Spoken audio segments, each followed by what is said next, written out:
plateau. Bonjour Lionel, bienvenue à vous.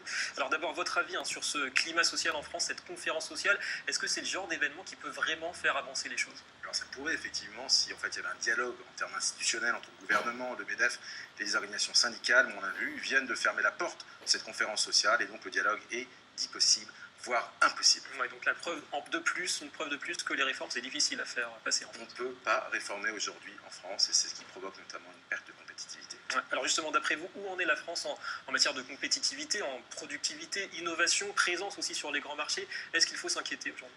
Il y a toujours des exemples intéressants, mais on voit récemment l'américain General Electric qui a racheté une partie de la branche d'Alstom. Ça prouve bien effectivement que les grands groupes français ne sont pas dans le firmament de l'économie internationale et c'est surtout la concurrence, l'Asie, les États-Unis, vraiment qui donnent l'option aujourd'hui à la France. Alors Lionel, on va parler, si vous voulez bien, de l'Allemagne. À l'inverse, on a l'impression que l'Allemagne est en train de creuser l'écart au niveau de la performance économique, à commencer par la croissance, et puis ce matin, on a vu le commerce extérieur.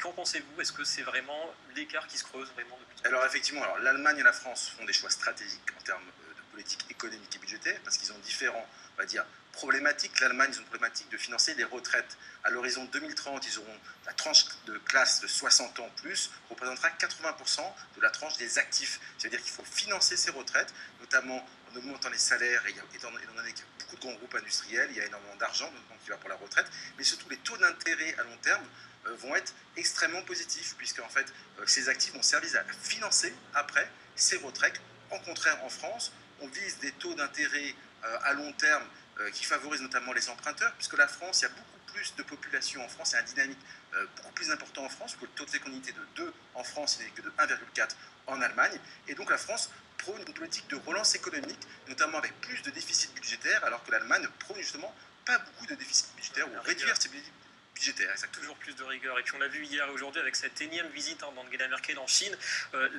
L'Allemagne a pris un petit peu d'avance quand même sur ces marchés émergents, à commencer par la Chine. Effectivement, parce que c'est le Made in Germany, et le Made in Germany est beaucoup plus important aujourd'hui, notamment sur les marchés émergents en Chine, que le Made in France. Made in France est véritablement sur certains segments, par exemple le luxe, mais sur le reste, sur l'industrie lourde, est vraiment moins primé à l'étranger.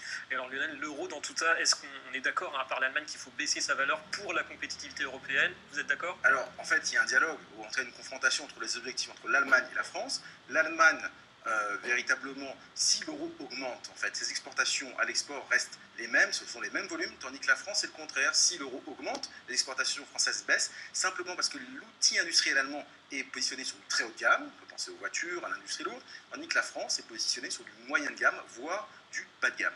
Merci beaucoup Lionel pour toutes ces explications. Merci. Avec le SMIC horaire allemand qui a été introduit la semaine dernière. Allez, pour prendre un peu de hauteur, découverte à présent d'un